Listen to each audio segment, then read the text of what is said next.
Dugay-dugay na tawag kaglampas guys. So hawi-hawi gid siya no. Di siya init pero hawi. Hawi atong sige kan lampas. No, so boleh siya tagay. Kuya.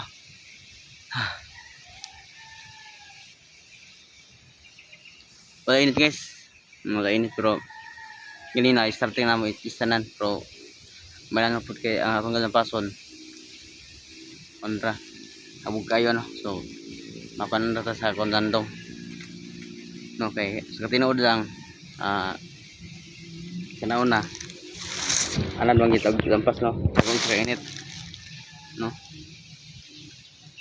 tungod pud kay dugay na gid pud kaita pag kuno to nasugod na tong trabaho wala na gid yung mga natay trabaho nga maglampas-lampas. So, bisa na nga ni pagbaklay, no, gas ang uso naman kita.